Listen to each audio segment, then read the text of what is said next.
लंबे दस्ते वाली कुल्हाड़ी हाथ में थामे और चेहरे पर खरगोश का मास्क लगाए वो अचानक उछलकर सड़क पर आ गया था। लम्हा बलम्हा सस्पेंस, मौत की आहट में भयानक रात का शाखसाना। बड़ी शफाफ सड़क थी जिसके दोनों तरफ लगी स्ट्रीट लाइट्स की रोशनी से सामने सड़क पर दिखाई देने वाली हर चीज बड़ी वाज़ेह नजर आ रही थी। ये रात के तकरीबन 10 बजे का वक्त होगा।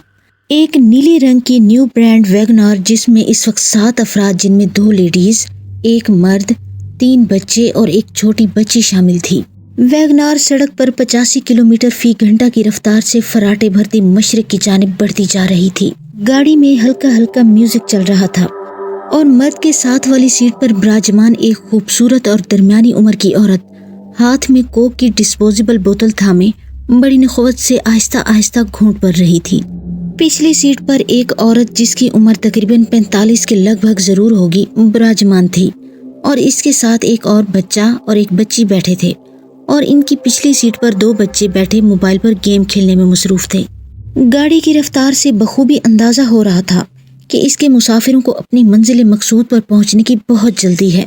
जिस रफ्तार से वो आगे बढ़े चले जा रहे थे इससे किसी नाखुशगवार हादसे का अंदेशा था, लेकिन गाड़ी का स्टीयरिंग जिन हाथों में था इससे अंदाजा होता था कि ड्राइविंग करने वाला ड्राइविंग में बला का तजुर्बा रखता है। इसलिए गाड़ी बगैर डगमगाए सीधी सड़क पर फराटे भरती जा रही थी।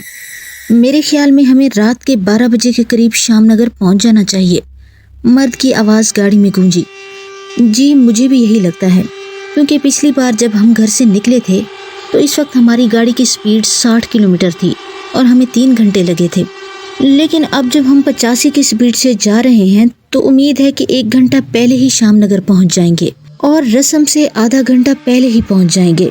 साथ बैठी इस खूबसूरत औरत ने कोक सिप करते हुए जवाबन कहा, लेकिन भाईजान मैं आपसे यही कहूंगी कि आप गाड़ी को ज्यादा तेज ना चलाएं, क्योंकि मुझे डर लग रहा है। पीछे बैठी दूसरी औरत ने लुकमा दिया। वो चेहरे से हकीकत में डरपोक ही लग रही थी। इसकी बात सुनकर सामने बैठे दोनों मर्द और औरत जोर से हंस दिए। वो इसकी बुज़दिली और खौफ से महसूस हो रहे थे।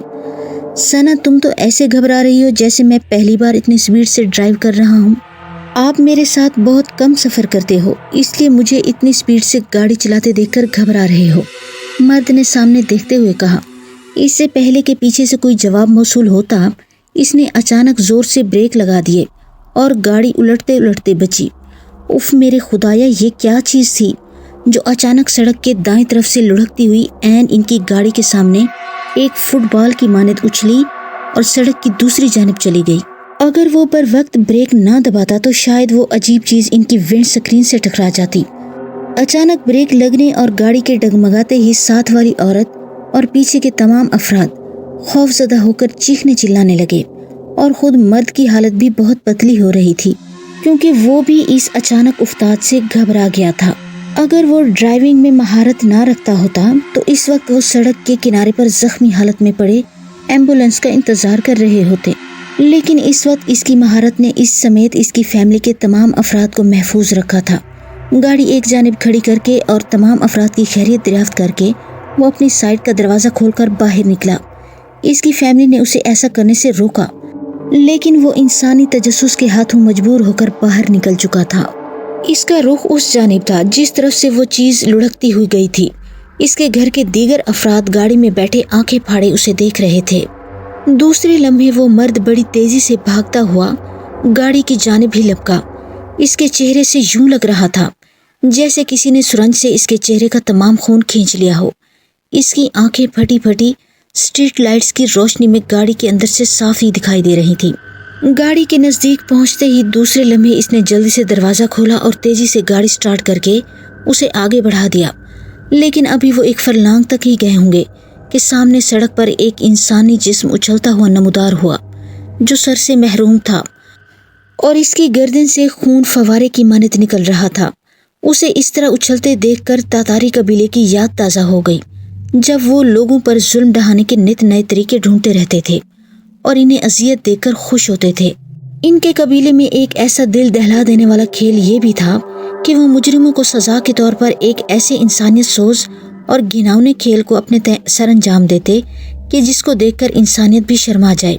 ان کے مطابق وہ زندہ انسانوں کا سر گردن سے تھوڑا اوپر تک کاٹ ڈالتے تھے، پھر جب خون کا فوارہ ان کی گردنوں سے پھوٹ پڑتا تو وہ فوراً ان کی گردنوں پر لوہے کی توا نما پلیٹیں خوب گرم کر کے رکھ دیتے تھے، جو انسانی جسم کی کھال کے ساتھ ساتھ یوں چپک جاتی تھی جیسے کسی نے لوہے کے ساتھ مقناطیس چپکا دیا ہو۔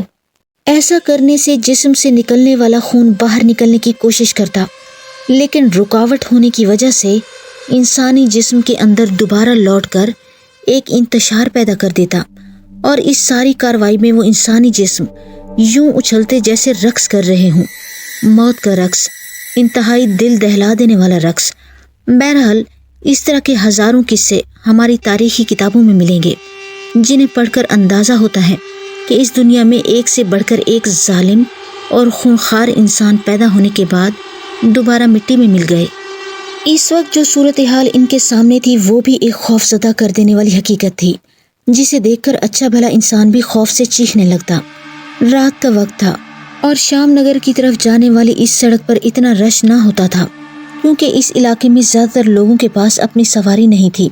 وہ لوگ زیادہ تر بسوں میں سفر کرتے تھے، اور اس علاقے میں آنے والی اور جانے والی بس اپنے ٹائم کے مطابق اپنا سفر پورا کر کے اپنی منزل مقصود پر آرام کر رہی تھی، اس لیے راوی چین ہی چین لکھتا تھا۔ اور اس سنسان سڑک پر اس وقت وہ واحد گاڑی مالکان تھے جو ان کے سامنے زندہ حالت میں ایک انسانی جسم اچھل اچھل کر سڑک کے بیچ رقص کر رہا تھا۔ یہ ایک اور مصیبت دیکھ کر گاڑی کے اندر بیٹھے لوگ خوف سے چیخنے لگے، لیکن مرد نے ان کے چیخنے کی پرواہ کیے بغیر جلدی سے گاڑی کو اس کے جسم کے نزدیک پہنچ کر ایک سائیڈ سے نکالنے کی کوشش کی، اور دوسرے لمحے ایک عجیب و غریب واقعہ رونما ہو گیا۔ اگر ایک لمحے کی بھی دیر ہو جاتی تو شاید وہ دائیں طرف نمودار ہونے والے اس انسان سے ٹکرا جاتا جو اچانک اچھل کر سڑک پر آ گیا تھا۔ اس کے چہرے پر خرگوش کی شکل کا ایک ماسک چڑھا ہوا تھا، اس کے ہاتھ میں لمبے دستے والی ایک کلہاڑی تھی۔ اب ساری گیم ان کی سمجھ میں آ گئی تھی، اس اچھلتے جسم کا قاتل یہی ماسک پہنے شخص تھا۔ وہ بے گناہ کون تھا؟ اس شخص نے اسے کیوں قتل کیا؟ رات کے وقت وہ بے گناہ شخص یہاں سڑک کی دوسری طرف کیا کر رہا تھا؟ یہ ماسک پہنے شخص کون ہے؟ یہ سب سوالات کے جوابات کسی کے پاس نہ تھے، اور نہ ہی وہ یہ جاننا چاہتے تھے، کیونکہ اس وقت جن حالات میں وہ سب پھنسے ہوئے تھے ان سے جان چھوٹ جائے تو یہی غنیمت تھی۔ Please like, comment and subscribe the channel Shehzad Khan Horror Stories, and thanks for watching.